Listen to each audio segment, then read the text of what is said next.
ஓம் சாயிரா சாயிரா ஓம் சாயிரா சாயிரா ஓம் சாயிரா சாயிரா அன்பே சாயிரா பேரன்பே சாயிரா அகிலம் தளிக்க ஆத்மா விழிக்க அனுதினம் சாயிரா எங்கள் அன்பே சாயிரா ஒன்றே இறைவன் ஒன்றே பூமிக்கென்றும் சாயிரா சரணம் சாயிரா நன்றே செய்து வாழ்வோம் நாம் ஒன்றே செய்து வாழ்வோம் அன்பே சாயிரா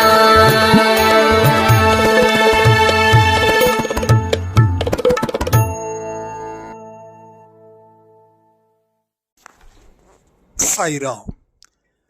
என் உயிரின் உயிரானவர்களே, வாழ்க்கையில ஒவ்வொரு நாளும் சவால்களை நீங்க சந்திக்கிறீங்க. இந்த சவால்களை சந்திக்கும் போது உங்க மனநிலை எப்படிப்பட்டதா இருக்கணும்? ஒவ்வொரு சவால்களையும் எப்படி ஆர்வத்துடன் சந்திக்கணும்? ஒவ்வொரு சவால்களும் நம்ம வாழ்க்கையில எப்படி ஒரு வெற்றியின் படிக்கட்டா மாறப்போகுது? இதனால உங்க வாழ்க்கையில நம்ம சாயப்பா எந்த மாதிரியான ஒரு வாழ்க்கைய உங்களுக்கு அமைச்சு தர போறாரு? இந்த சவால்களை சந்திப்பதன் மூலம் கர்மாக்கள் உங்ககிட்ட எந்த மாதிரி போட்டி இட போகுது? இத பத்தி தான் இன்னைக்கு பேசக்கூடிய பதிவு. உங்க வாழ்க்கையில பிரச்சனைகள் இருக்குது அப்படின்றவங்க மட்டும் இந்த பதிவை பார்த்தா போதும். எனக்கு ப்ராப்ளமே இல்லை, சவால்களை நான் தைரியமா சந்திக்கிறேன், எனக்கு பிரச்சனை இல்லை அப்படின்றவங்க இந்த பதிவை கேட்க வேண்டிய அவசியமும் இல்லை. ஏன்னா உங்களுக்கு ஏற்கனவே அந்த அறிவை கடவுள் கொடுத்ததால அந்த மனதில் சில விதைய அவர் விதைச்சதால அது உங்களுக்கு இப்போ தேவைப்படாது. அப்போ இந்த பதிவை கேட்பதன் மூலமா ஒரு விதைய அவர் விதைக்கிறார். அதை நீங்க இன்னும் கொஞ்ச நாட்களில் அறுவடை செய்ய போறீங்க. ரைட்டா? அப்போ யாருக்கு இந்த விதைப்பாரு அது தெரியணும்ல. யாரெல்லாம் அதற்கு தகுந்த மாதிரி மனதை தயார் பண்ணி வச்சிருக்காங்களோ அவங்களுடைய மனசுல தான் இந்த விதைய விதைக்க போறாரு. அப்போ அந்த மனசுல எந்த மாதிரி இருக்கணும் அப்படின்னா, எப்படி ஒரு மண்ணுக்கு உரம் போடுறோமோ அதே போல உங்க மனதுக்கும் நம்பிக்கை அப்படின்ற உரத்தை போட்டு நீங்க கேட்க ஆரம்பிச்சிட்டீங்கன்னா அந்த இடத்துல தான் அவர் அந்த விதைய விதைக்க போகிறார். கேள்வி கேட்கலாமா? யாருடைய மனசுல விதைய விதைக்கணும் கமெண்ட் பண்ணுங்க. அப்போ இந்த விதைச்சிட்டீங்க அப்படின்னா இன்னும் சில நாட்களில் உங்க முகத்துல பெரிய புண்ணுங்க. ஏன்னா நீங்க விதைச்ச விதைய விட அந்த அறுவடை செய்யக்கூடிய விஷயம் இருக்கே அது 10 மடங்கு வாய்ந்ததா மாறும். ஒரு சைராம் சொன்னாங்க, ஆரம்பத்தில் மிகப்பெரிய கஷ்டம் இந்த அன்பே சாய் பதிவை கேட்கறது. மனசுல ஏகப்பட்ட கஷ்டமும் கவலையும் இருக்கும்போது அதை சரி பண்ணுவதற்கு நம்மால முடியல. அதனால நான் கொஞ்ச நாள் கேட்டேன், கொஞ்ச நாள் விட்டேன். மறுபடியும் என்னமோ கேட்கணும்னு தோணுச்சு. அப்போ கூட நான் கேட்கல. திரும்பவும் ஒரு நாள் கேட்டுதான் ஆகணும்னு சொல்லி நள்ளிரவு 1:30 மணிக்கு நான் கேட்டேன் பதிவை. கேட்கும்போது கேட்கவே நம்மளுடைய பிரச்சனைகளுக்கு ஒரு மருந்த சாயப்பா நமக்கு வாய்க்குள்ள ஊட்டிக்கிட்டே இருந்தா நம்மளுடைய ஆரோக்கியம் சடனா இன்ஸ்டண்டா கிளியர் ஆகிறது போல இருந்துச்சு அப்படின்னாங்க. இப்ப என்ன அர்த்தம் அப்படின்னா, இதுல செயல்படக்கூடிய விதம் ரொம்ப எளிது. ஆனா அதை செயல்படுவதற்கு உண்டான விஷயத்தை நாம அலசி ஆராய்ந்து எதை தேவையோ அதை எடுத்து எது தேவையில்லையோ அதை தூக்கி போட்டு பிரிச்சு பார்க்கறது இருக்குல்ல, அதுதான் ரொம்ப கஷ்டம். அதுக்கு தான் சில பேருக்கு ஒரு நாள் இல்லை ஒரு வாரம் இல்லை ஒரு மாசம் இல்லை ஒரு வருஷம். ஆனா ஒரு வருஷத்துக்குள்ளேயே உங்க பிரச்சனைகளுக்கு முடிவுகளை கட்டிடலாம். நான் சொல்றது அதிகபட்சமா. அப்ப அந்த 1:30 மணிக்கு கேட்ட சாய்ராமுடைய விஷயங்கள் ஒரே வாரத்துல ஒரு சரியான கிளாரிட்டி கிடைச்சது. அந்த கிளாரிட்டி அவங்க வாழ்க்கையில மிகப்பெரிய மாற்றத்தை ஏற்படுத்திச்சு.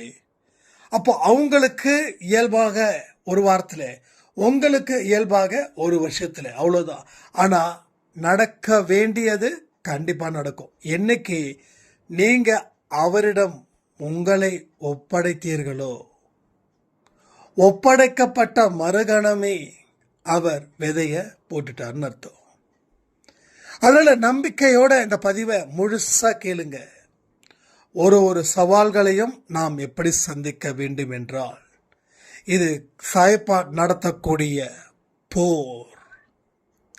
சாய்ப்பா நடத்தக்கூடிய போர். அந்த போரில் நீங்க போர் வீரர்களாக செயல்படுகிறீர்கள். நான் சொல்றது முழுசா கற்பனை பண்ணுங்க.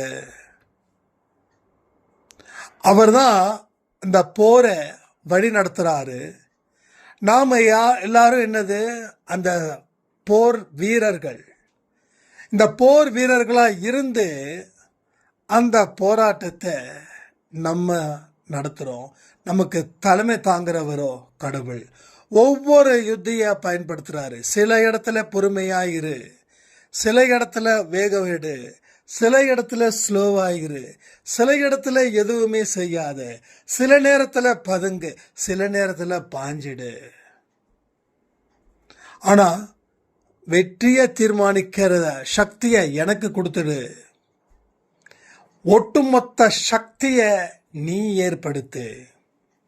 எந்த ஒரு விஷயமா இருந்தாலும் சரி, உங்களுடைய ஒட்டுமொத்த சக்தியையும் ஒட்டுமொத்த பலத்தையும் ஒன்று திரட்டுனா உங்களால ஜெயிக்க முடியுமா, ஜெயிக்க முடியாதா? சரி, ஒட்டுமொத்தமான பலத்தை நான் எப்படி உருவாக்க முடியும்? சரியான கேள்வி இல்லை. உடல் பலம், மனபலம், இதை தெளிவா எல்லா பதிவுலையும் சொல்லியாச்சு. சரி, இந்த பலம் இருந்தா போதுமா? வெற்றிய கடவுள் தந்துடுவாரா? வேற என்னமோ ஒன்று தேவை இருக்குல்ல. ஸோ எத்தனையோ பேருக்கு உடல் பலம் இருக்கு, மனபலம் இருக்கு. ஆனா தோல்வியை நெருங்கிக்கிட்டே இருக்குது. தோல்வியில இருந்து மேல முடியல. ஒரு சாய்ராம் திருச்சியில இருக்காங்க. அந்த சாய்ராம் என்ன தெரியுமா, எதை வந்தாலும் நான் கலங்க மாட்டேன். உடல் பலத்தையும் நான் பெரிதா மதிக்கிறேன், மனபலத்தையும் பெரிதா மதிக்கிறேன். அதுக்கு அவேர்னஸ் கொடுத்துக்கிட்டே இருக்க. எங்கேயும் பயப்படாம வாழ்ந்தாவே நம்ம தெளிவா இருப்போன்ற விஷயங்களை அன்பை சாயில கற்று தேர்ந்துக்கிட்டேன். ஆனாலும் எனக்கு ஏன் வெற்றி வரல, அந்த வெற்றி எனக்கு எப்படி சாத்தியமாக்கப்படுதுன்னு தெரியல, எல்லாமே பெர்ஃபெக்டா இருக்குது அப்படின்னாங்க. அப்பதான் ஒரு விஷயம் எனக்கு தோணுச்சு, உடல் பலம் பிளஸ் மனபலம். எஸ், இதை தாண்டின ஒரு விஷயங்கள் என்ன தெரியுமா?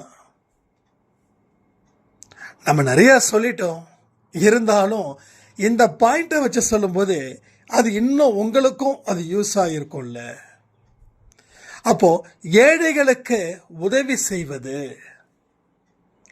ஏழைகளுக்கு உதவி செய்வது.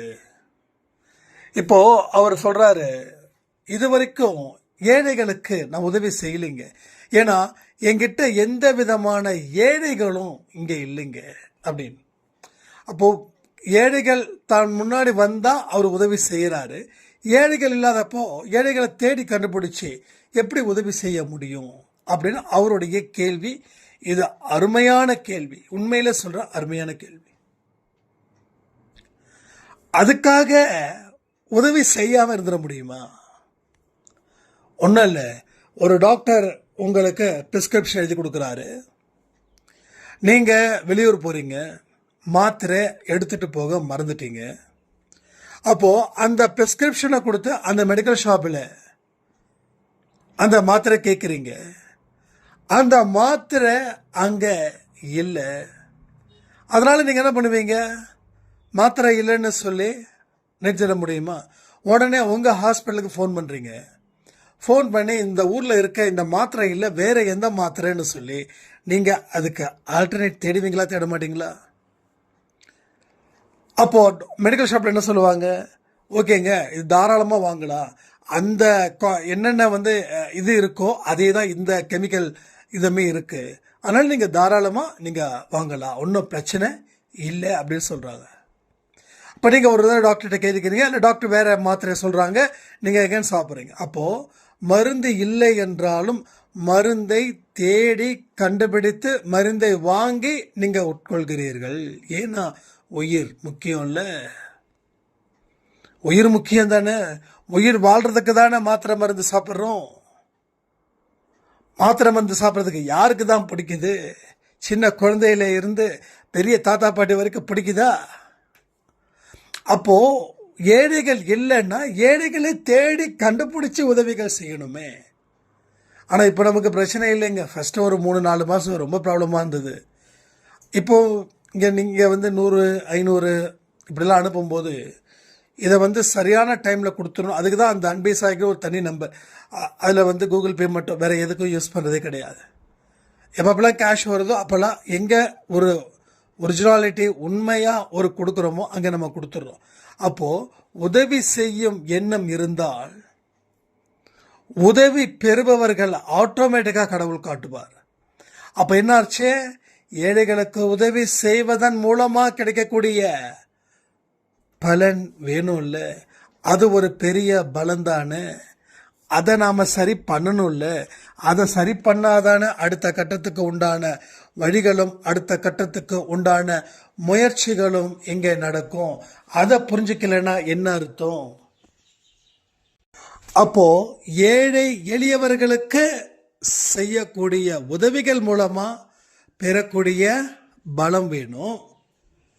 உடல் பலம் பிளஸ் மனபலம் பிளஸ் முகம் தெரியாத மனிதர்களுக்கு உதவி செய்வதன் மூலமா கிடைக்கக்கூடிய பலம், மொத்தம் 3 பலம் வந்துருச்சு. 2 பலத்தை விட்டுருங்க, எக்ஸ்ட்ரா பலம் இந்த ஒரு பலம். அடுத்த பலம் என்னங்க? பெரியவர்களை மதிப்பதன் மூலமா, பெரியோர்களிடத்தில் ஆசீர்வாதம் வாங்குவதன் மூலமா, பெரியோர்களை எதிர்த்து பேசாமல் அவங்க முன்னாடி அடக்கமா, அவங்க முன்னாடி அமைதியா இருப்பதன் மூலமா, அவர்களை விரும்புவதன் மூலமா, அவர்களுடைய மனதை குளிர்விப்பதன் மூலமாக பெறக்கூடிய பலன்கள். அப்போ எத்தனை பலம்? இப்போ ஏழைகளுக்கு செய்யக்கூடிய உதவிகள் செய்யக்கூடியது மூலமா கிடைக்கிற ஒரு பலன் பிளஸ் என்னது? உங்க பெற்றோர்களையும் பெரியவர்களையும் மதிப்பதன் மூலமா பெறக்கூடிய ஒரு பலன். அடுத்தது எல்லோருக்கிட்டையும் அன்பாக இருப்பதன் மூலமா பெறக்கூடிய பலன். அடுத்தது எல்லார்கிட்டையும் நல்ல வார்த்தைகள் சொல்வதன் மூலமா அடுத்தவர்களோட மனதை குளிர்விப்பதன் மூலமா பெறக்கூடிய பலன். உங்களுக்கு கீழே இருக்கிறவங்களையும் உங்களுக்கு மேலே இருக்கிறவங்கள மாதிரி நினைச்சு பழகக்கூடிய விதமாக கிடைக்கக்கூடிய பலன் இதையெல்லாம் சேர்ந்து தானே, இதையெல்லாம் சேர்ந்தாதானே உங்களுக்கு கூடுதல் பலனை அது அளிக்கும். புரியுதா? கூடுதல் பலனை அது அளிக்கும். அப்போ இதையும் உங்க செக்மெண்ட்ல கொண்டு வாங்க. அப்போ உடல் பலம் பிளஸ் மனபலம் எக்ஸ்ட்ரா இருக்கக்கூடிய பலன்கள். அப்போ எங்கெங்கெல்லாம் பாயிண்ட் இருக்குதோ, எங்கெங்கெல்லாம் பள்ளம் இருக்குதோ, அந்த பள்ளத்தை நிரப்புற வேலையை தான் நம்ம பார்க்குறோம். ஒட்டுமொத்தமா பள்ளம் இல்லை, ஒட்டுமொத்தமா பள்ளம் இல்லை. அதுக்கு பல யுகம் ஆகும் அதை மூடுறதுக்கு. ஆனா இங்க அப்படி கிடையாது. ஒரு ஒரு இடத்துல தான் பள்ளம் இருக்குது. அந்த இடத்த சரி பண்ணிட்டோம் அப்படின்னா டிராவல் பண்றது ரொம்ப ரொம்ப ஈஸி. அதுதான் நீங்க தெரிஞ்சுக்க வேண்டிய மிக முக்கிய ஒரு பாடம். உறுதியா நம்புங்க. இது எல்லாம் சேர்ந்தா ஒரு போருக்கு போகும்போது, நீங்க போராடும் போது நீங்க நிச்சயமா தோற்கவே மாட்டீர்கள். அவ்வளவு பெரிய விஷயங்கள் இந்த வாழ்க்கையில, இந்த வாழ்க்கை அப்படின்ற போர்க்களத்துல உங்களுக்கு இருக்குது. அப்போ இத்தனை விஷயத்தையும் நீங்க சரி பண்ணி வச்சிருக்கீங்களான்றத பாருங்க. இதுல ஓட்டா ஒடிசல் இருந்தா அதை ஃபுல் பண்ணுங்க, அதை நீங்க ஃபுல் பண்ணுங்க. உடல் பலம் மனபலம் இது ரொம்ப முக்கியம். முதல்ல இதை சரி பண்ணிட்டு அடுத்தடுத்ததுக்கு உண்டான வழிகளை நீங்க சரி பண்ணுங்க. அப்பொழுதுதான் உங்களுக்கு போரில் வெற்றி கிடைக்கும். இல்லைன்னா போரில் என்ன கிடைக்கும்? ஒரு பெரிய தோல்வி மட்டும்தான் கிடைக்கும். தோல்விகளால நீங்க மீண்டும் மீண்டும் ஏன் துக்கப்படுறீங்க, ஏன் துயரப்படுறீங்க? உங்களுக்கு என்னதான் பிரச்சனை? அது அங்கங்க இருக்கட்டுமே. அதை நீங்க சரி பண்ணாதானே உங்களோட பிரச்சனைகள் தீரும். உங்க வாழ்க்கையில நீங்க செய்ய வேண்டிய விஷயங்கள், சின்ன சின்ன விஷயத்துக்கு கவனத்தை வைப்பதன் மூலமா பெரிய விஷயத்தை நீங்க ஜெயிக்கலாம். பெரிய பெரிய விஷயத்தை நீங்க நிச்சயமா ஒரு மிகப்பெரிய லாபத்தை நீங்க அடையலாம். இதெல்லாம் நீங்க தெரிஞ்சுக்க வேண்டிய விஷயங்கள். இதை நீங்க பல தடவை நம்ம சொல்லியாச்சு, சொன்னதையே நம்ம சொல்றோமே அப்படின்னு யாருக்காவது ஒரு சலிப்புத்தன்மை வந்தாலும் அதை பத்தி எனக்கு எந்த கவலையும் கிடையாது. ஏன்னா நாம நிறைய விஷயங்களை நினைக்கிறோம், அது நடந்தா எவ்வளவு சந்தோஷப்படுவோம் அப்படின்ற ஒரு சந்தோஷத்தையும் நாம ஏற்படுத்திக்கிறோம். ஆனா அது எல்லாமே நடக்கணும்ன்ற ஒரு ஆர்வம் இருக்கணுமா இல்லையா? அது நடந்தாதானே நம்ம வாழ்க்கையில அந்த உண்மையான சந்தோஷத்தையும் உண்மையான மகிழ்ச்சியையும் நாம என்ஜாய் பண்ண முடியும். அப்போ கனவு கனவோட போயிட்டா போதுமா? கனவு நினைவாக வேண்டாமா? இது உங்க சந்தோஷம் மட்டும் இல்லைங்க. உங்களை எத்தனையோ பேர் மதிக்காம இருக்காங்களே, அவங்களுக்கும் நீங்க ஒரு பாடத்தை சொல்லிக் கொடுக்க வேண்டாமா? ஒரு மதிக்காத என்ன இருந்தீங்க, இப்ப பாத்தியா எந்த அளவுக்கு மதிப்பு மிக்க மனுஷனா என்னுடைய சாயப்பா என்ன உருவாக்கி வச்சிருக்காருன்னு நீங்க சொல்ல வேண்டாமா? சொல்லுங்க. இங்க நிறைய பேரோட வாழ்க்கையில பல கஷ்டங்கள் உங்களுக்கு தெரியல. இங்க 1000 பேர் எங்கிட்ட பதில் கமெண்ட் சொல்றீங்க, பேசுறீங்க வாட்ஸ்அப்ல. அப்போ ஒவ்வொருத்தவங்களுக்கும் இருக்கக்கூடிய குறைகளை தான் ஒரு பொதுவான ஒரு ஆடியோவா நாம உருவாக்கி நாம சரி பண்ணிக்கிட்டு இருக்கோம். அப்போ இதை நீங்க எந்த அளவுல எடுத்துக்கிறீங்கன்றதை பொறுத்து தான் உங்க வாழ்க்கையில எதிர்காலம் உங்களுக்கு சிறப்பாக இருக்கும். அதனால யாரும் எதை பத்தி கவலைப்பட வேண்டாம். அங்கங்க இருக்கக்கூடிய பள்ளங்கள், அந்த பள்ளங்களை சரி பண்ணணும் அப்படின்ற ஒரு தாட் வச்சுக்கோங்க. உங்களுடைய பலத்தையும் நீங்கள் பெருக்குங்கள். அப்போ உங்களுக்கு தேவையான பலத்தை பெருக்குவது புத்திசாலித்தனம் தானே. அந்த புத்திசாலித்தனத்தை என்னைக்குமே பயன்படுத்தணும் தானே. பயன்படுத்தினாதான் நீங்க ஜெயிக்க முடியும். அப்பதான் அவர் நீங்க நடத்தக்கூடிய யுத்தத்திற்கு அவர் தலைமை ஏற்பார். இல்லைன்னா நீங்களே போராட வேண்டியதுதான். நீங்களே போராடி போராடி போராடி தோல்வியை அடைஞ்சுக்கிட்டே இருக்க வேண்டியதுதான். அப்போ அந்த உடல் பலம் மனபலம் சரியா இருக்குங்க, தெளிவா இருக்குதுங்க சொன்னோமே. சொன்னதுக்கு அப்புறம் அவர் என்ன தெரியுமா சொன்னாரு? அவர் சொன்னது அப்படியே சொல்றேன். இப்போ நல்ல நம்பிக்கை இருக்கு, வாழ்க்கையில குறைகள் கொஞ்சம் குறைஞ்ச மாதிரி ஒரு ஃபீல் ஆகுதுன்னு. 2 வாரத்தில் ரிசல்ட், ஜஸ்ட் 2 வீக்ஸில். ஆனால் இன்னும் ஒரு உதவி செய்யல. நல்லா புரிஞ்சுக்கோங்க, இன்னும் உதவி செய்யல. கரெக்டுங்க, நீங்கள் சொல்கிறது கரெக்டுங்க. ஆள் யாரும் கிடைக்கலன்னு சொல்லி வந்தால் தானே உதவி செய்ய முடியும், அந்த தாட்டில் இருந்துட்டேன். இப்போ நீங்கள் சொல்லக்கூடிய விஷயங்கள் பார்த்தா யோசிக்க வைக்குதுன்னு. அதே போல தான் நம்ம அன்பை சாயிட கமெண்ட் பண்ணாங்க ஒரு மல்லிகா சாயிரம். உங்களோட கமெண்ட் கூட நான் பின் பண்ணி வச்சிருக்கேன்னு நினைக்கிறேன். ரொம்ப சிறப்பாகவே இருக்குதுங்க எல்லா விஷயமும். ஒவ்வொரு நாளும் இந்த பதிவை கேட்பதன் மூலமாக ஒரு நம்பிக்கையும் பொறுமையும் அதிகரிக்குதுன்னு. ஸோ எல்லாமே நல்லபடியாக தான் இங்கே நடக்குது. நாம் முயற்சி செய்தால் மட்டும்தான். நம்ம முயற்சி செய்யலைன்னா நீங்கள் கேட்குற அத்தனையுமே வீண். அதாவது உழைச்சா சம்பாதிக்கலாம், இது எல்லாருக்கும் தெரியும். ஆனால் உழைச்சா பெரிய பணக்காரன் ஆகிட முடியுமா? அப்போ உழைக்கிறவங்க எல்லாம் பணக்காரன் ஆகணும். அப்போ உழைக்கிறவங்கள 10% பணக்காரர்களாக இருக்கிறாங்க, மீதி 90% எப்படி இருக்கிறாங்க தெரியுமா? எப்படி இருக்காங்க? நார்மலாக இருக்காங்க. அந்த 10% ஆர்வத்துடன் உழைத்தார்கள், 90% வேறு வேலையின்றி உழைத்தார்கள். இவன் உழைச்ச நேரத்தோட அவன் அதிக நேரம் உழைச்சிருப்பான். யாரு? அந்த 90%. ஆனால் அவன் முன்னுக்கு வரல, ஏன்னா வேறு வழி இல்லாமல் உழைத்தார்கள். இவனுக்கு ஆர்வமும் அக்கறையும் எல்லாமே இருந்தது.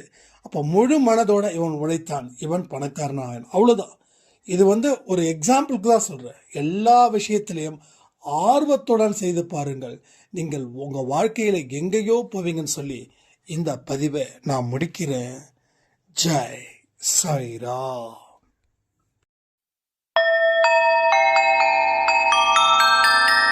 ஓம் சாயிரா. சாயிரா. ஓம் சாயிரா.